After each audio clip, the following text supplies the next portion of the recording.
হাই everyone সকলো ভাদমাহ বুলি নামঘৰলৈ গ'লনে আমি আকৌ ভাদমাহ প্ৰত্যেকটো বছৰতে নামঘৰলৈ বুলি যাওঁ এয়া আজি ঘৰৰ গোটেইকেইটা পানী ওলালোঁ দেহা মানুহ হৈ আমি শৰাই ভাগ আগবঢ়াই থোৱা আছিলে দুই ভাগ নামঘৰলৈ মইনাপুৰীয়া নামঘৰ আৰু ঢেকীয়াখোৱা নামঘৰলৈ বুলি এতিয়া তাৰ প্ৰথমটো ভাদমাহতে ওলালোঁ মা পাপা মই আমাৰ ওচৰৰ ভাইটি এটা মানুহজন গোটেইকেইটা ওলালোঁ ফাৰ্ষ্টে আমি মইনাপুৰীয়া নামঘৰলৈ আহিলোঁ মইনাপুৰীয়া নামঘৰত এয়া পাপাহঁত আগত গৈ আছে শৰাই দিবলৈ বুলি শৰাই দি মেলি হোৱাৰ পিছত আমি এতিয়া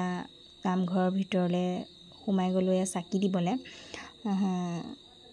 এইভাগ নামঘৰলৈ আহিলে কিন্তু চুৰিয়া পিন্ধি আহিব দেই পুৰুষসকলক কৈছোঁ চুৰিয়া পিন্ধিলেহে নামঘৰৰ ভিতৰত সোমাবলৈ দিয়ে এয়া আমি চাকি ধূপ জ্বলালোঁ মানুহজনে মই মায়ে ভিডিঅ' কৰি ৰাখিছিলে ল'ৰাটো যাতে কুশলে থাকক তাৰে কামনাৰে ঘৰৰ গোটেইকেইটা প্ৰাণী যাতে ভালে কুশলে ৰাখক মানে এয়া ঢেকীয়াখোৱা নামঘৰলৈ আহি আছোঁ ঢেকীয়াখোৱা নামঘৰ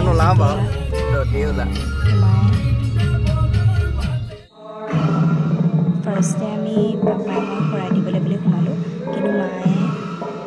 মানুহজনে আমাক বিচাৰিছিল যে আমি ক'ত গ'লোঁ দুইটাক বিচাৰি পোৱা নাছিলে এয়া মানুহজনে ভিডিঅ' কৰি ৰাখিছিলে ভিতৰৰ ভাগ মানুহ বহুত যিহেতু ভালকৈ ভিডিঅ' কৰিবলৈ নাপালোঁ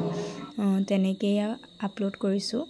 ঘূৰি আহোঁতে আমি ৰাম মন্দিৰত সোমালোঁ ৰাম মন্দিৰটো হাতীগড়ত আছে অকণমান মেইন ৰাস্তাটো সোমাব লাগিব আপোনালোকে ভাল পাব গৈ বহুত ধুনীয়া মন্দিৰ হয় আমি গাভৰুতে আহিছিলোঁ এয়া মা পাপা লগত এয়া বিয়া হোৱাৰ পিছত আহিছোঁ পাপাই বহুত ধুনীয়া দেখিছে ফটো প'জ এয়া বহুত ধুনীয়াকৈ দিছে মানে প্ৰথমতে আহিবলৈ মন নাছিলে নাম মন্দিৰটোলৈ আহিলে মানে মনটো আপোনাৰ ভাল লাগি যাব মানে ফটো উঠি লাগি থাকিব বহুত ধুনীয়া হয় মন্দিৰভাগ তাৰপিছত এয়া আমি সোনকালে যাবগৈ লাগিব যিহেতু আমাৰ দেহা মানুহ লগত আহিছে ৰাতিলৈকে থাকিব নোৱাৰোঁ সেইবাবে কিন্তু ৰাতি মন্দিৰটোত বহুত ধুনীয়া মানে ভিউ ৰাতি আহিব যদি ওচৰৰ মানুহ আপোনালোকে ওচৰৰ পৰা আহিব বিচাৰিছে তেন্তে ৰাতি আহিব আমি ঘৰলৈ সোনকালে ঘূৰি যাবলৈ ল'লোঁ যদি ভিডিঅ'টো ভাল পায় তেন্তে লাইক কমেণ্ট শ্বেয়াৰ কৰি পেজটো ফ'ল' কৰি দিব